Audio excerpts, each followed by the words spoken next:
Mheshimiwa Mwenyekiti, kwa ruhusa yako na kwa niaba ya Mheshimiwa Waziri wa Elimu, Sayansi na Teknolojia, naomba kujibu swali namba 359 la Mheshimiwa Tina Andrew Chenge, viti maalum kama ifuatavyo. Mheshimiwa Mwenyekiti, mwaka 2025 serikali kupitia Baraza la Mitihani la Tanzania NECTA ilifanya utafiti na kubaini kuwa sababu za wanafunzi kuandika lugha zisizo na staha kwenye karatasi za mitihani zinasababishwa na mmonyoko wa maadili, msongo wa mawazo na kukata tamaa kitaaluma. Mheshimiwa Mwenyekiti, kwa mujibu wa kanuni za Baraza la Mitihani la Tanzania, mtahiniwa anayeandika matusi kwenye skripti hupewa adhabu ya kufutiwa matokeo ya mtihani husika.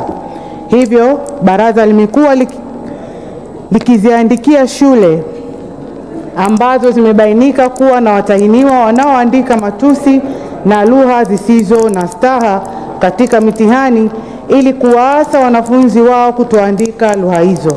Aidha, serikali inaendelea kutoa elimu ya maadili kwa jamii, kuendesha mafunzo endelevu kwa walimu kuhusu mbinu bora za malezi, kuimarisha utoaji wa ushauri nasaha kwa wanafunzi ili kupunguza msongo wa mawazo, pamoja na kuchukua hatua stahiki za kinidhamu kwa wanafunzi wanaohusika na uandishi wa lugha zisizo na staha kwenye mitihani. Mheshimiwa Mwenyekiti, naomba kuwasilisha.